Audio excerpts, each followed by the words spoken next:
विरोध।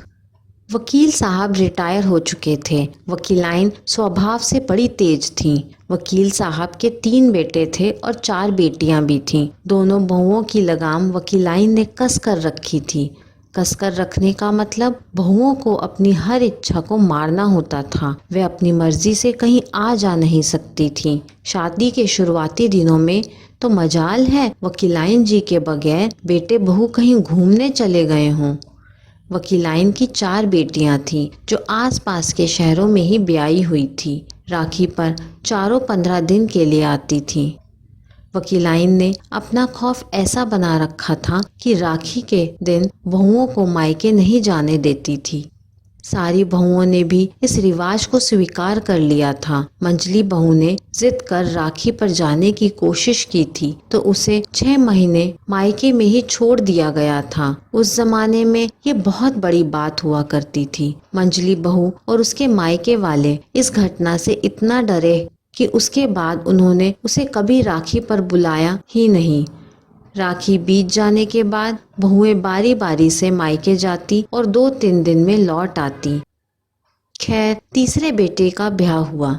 पहली रसोई के समय ही वकीलाइन ने नई नवेली बहू को घर के ये राखी पर मायके न जाने वाला रिवाज कड़क शब्दों में समझा दिया था। पहली राखी पर दोनों बहुओं के मायके से भाई आ गए थे। उसे भी ये रिवाज समझा दिया गया क्योंकि अगस्त महीना आने ही वाला था जिसमें राखी का त्योहार आता है। हमेशा की तरह 4 ननंदे घर आई हुई थी। दोनों बड़ी बहुओं को सांस लेने की फुर्सत ना थी। छोटी भी काम में उनका हाथ बटा रही थी, पर छोटी बहू ने एक और बड़ा काम किया था। वह था अपने पति को समझाकर सास जेठानियों और उसके मायके जाने का प्लान, जिसमें दोनों जेठ भी शामिल थे। कहते हैं एकता में शक्ति होती है। उन तीनों बेटों ने भी घर की इस गलत परंपरा को बदलने की ठान ली थी। राखी के 2 दिन पहले ही सारी मिठाइयाँ बनाकर रख दी गईं। बेटों ने तीनों बहुओं के भाइयों सहित वकीलाइन के भाई को भी अपनी बहन को लेने बुलाया था।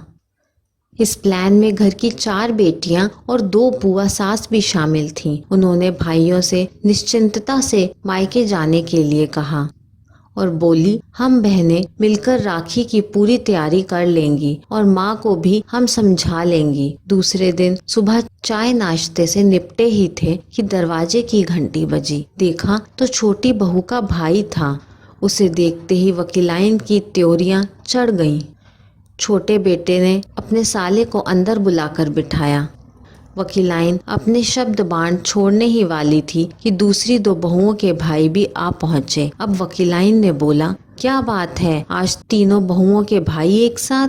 बड़ी बहू के भाई ने पैर छूते हुए कहा, हाँ माँ जी, हम बहनों को राखी के लिए लिवाने आए हैं, आपकी अनुमति चाहते हैं।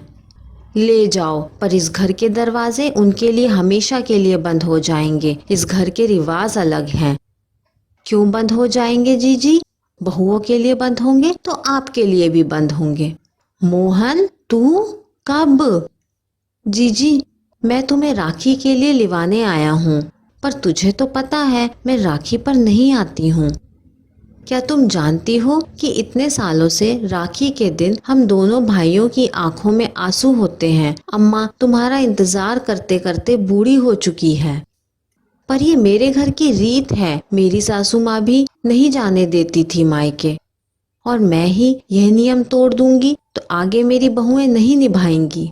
अम्मा, दादी ने ऐसा इसलिए किया था क्योंकि उनके भाई नहीं थे, तो किसके लिए मायके जाती। लेकिन ये नियम उन्होंने आप पर भी थोपा। मायका सबका होता है और राखी के त्योहार पर सभी को मायके जाने का हक है। वकीलाइन की बड़ी बेटी बोली, हाँ माँ, हमारी भी ननंदे आई हुई हैं, लेकिन हम भी तो मायके आते हैं। छोटी बेटी ने कहा, भाभी, बिटिया ठीक कह रही है। इतने सालों में हमने जो गलती की है वो आप अपनी बहुओं के साथ मत करो, बुआ जी बोली। सारी ननंदों और बुआ जियों ने मिलकर खाना बनाया और वकीलाइन और सारी बुआओं से सामान बांधने को कहा। सभी को भोजन करवाकर उनके भाइयों के साथ विदा किया गया और इस तरह से सबकी समझदारी से एक अच्छी रीत फिर से शुरू हुई। ये कहानी आपको कैसी लगी मुझे कमेंट करके ज़रूर बताइए। कहानी पसंद आई हो तो लाइक, शेयर और चैनल को सब्सक्राइब करना ना भूलें। कहानी सुनने के लिए आपका बहुत बहुत धन्यवाद।